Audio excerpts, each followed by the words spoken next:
1.75 गुने 1.75 गुने 1.75 प्लस 1.25 गुने 1.25 गुने 1.25 बटे 1.75 गुने 1.75 माइनस 1.75 गुने 1.25 प्लस 1.25 गुने 1.25 बराबर है।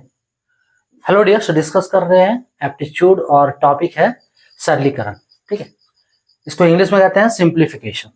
ठीक है, प्रश्न को क्लर्क ग्रेड 1992 के एग्जाम में, क्लर्क ग्रेड 1992 के एग्जाम में, और दूसरा जो है बैंक 2008 में इस क्वेश्चन को रिपीट किया था, पूछा था, दोनों के एग्जाम में पूछा है। ठीक है, सॉल्व करना है, इसका वैल्यू कितना होगा।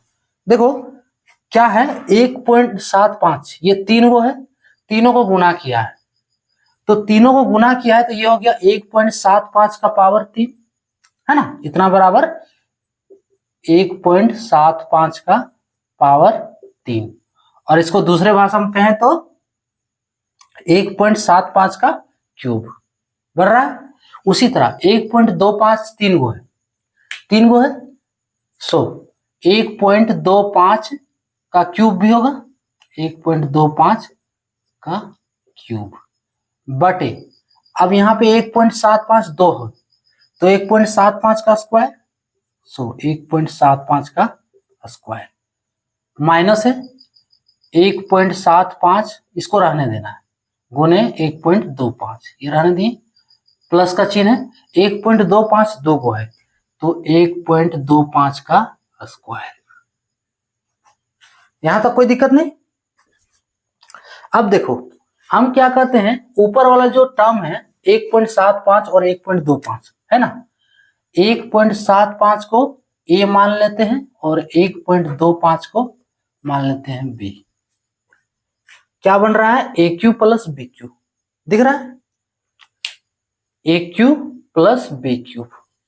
इसका एक फॉर्मूला है, फॉर्मूला क्या है, ए क्यू प्लस बी क्यू। अगर नहीं आ रहा है तो यहां से नोट कर सकते हो, फॉर्मूला है ए प्लस बी का whole into A square minus A B plus B square. ये फॉर्मूला यूज करना है। ठीक है, ये प्रश्न इसी फॉर्मूले पे बेस्ड, ऐसे आप गुना करते रहोगे तो बहुत सारा समय लगेगा, है ना, तो ये फॉर्मूला यूज करना है। सो इस पे ब्रेक करो, ऊपर वाला टर्म को ब्रेक करना, नीचे ही छोड़ देंगे इसे।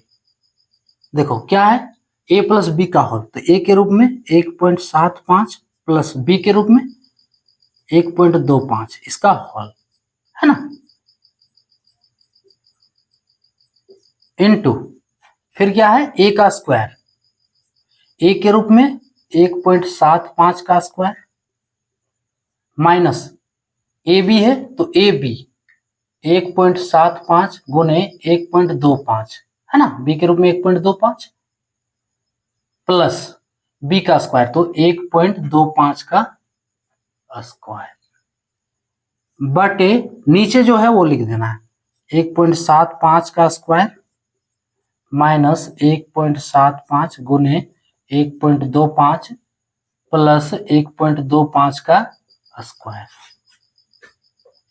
अब देखो ये वाला जो टर्म है A square minus A B plus B square, यहां भी A square minus A B plus B square, जिसमें से ए और बी का वैल्यू सेम है ना, दिख रहा है स्पष्ट।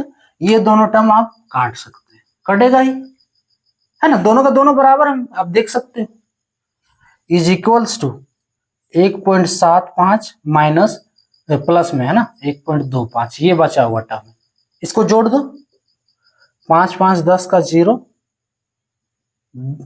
2 और 7 9, हाथ वाला एक 10, इसका 0, फिर 1 और 1 2 और हाथ वाला एक 3, 3.00 इज इक्वल्स टू 3, इसका आंसर ऑप्शन डी करेक्ट होगा। क्लियर, इस प्रश्न में सिर्फ फॉर्मूला आपका ये क्लियर होना चाहिए बस, और कुछ नहीं है इसमें। क्या 1.75 है, 3 गो है तो 1.75 का क्यूब, फिर 1.25 3 गो है तो इसका क्यूब कर दिए, नीचे 1.75 का स्क्वायर, ये वैसे ही रहने देना है, ये गुना वाला, और जो अलग अलग गुना है ए और बी, और 1.25 का इसका स्क्वायर होगा। अब देखो ए क्यूब प्लस बी क्यूब के लिए ये फॉर्मूला है, ये फॉर्मूला लगा देना है, ये दोनों टर्म कट जाएगा, क्या है A square minus A B plus B square वाला टर्म ये कट जा रहा है। बाकी टर्म जो बच रहा है उसमें जोड़ का चिन्ह है प्लस है, यानी कि दोनों को प्लस करना है, प्लस कर देंगे तो आंसर इसका 3 होगा, ऑप्शन डी करेक्ट है। क्लियर? तो ये था टॉपिक। जय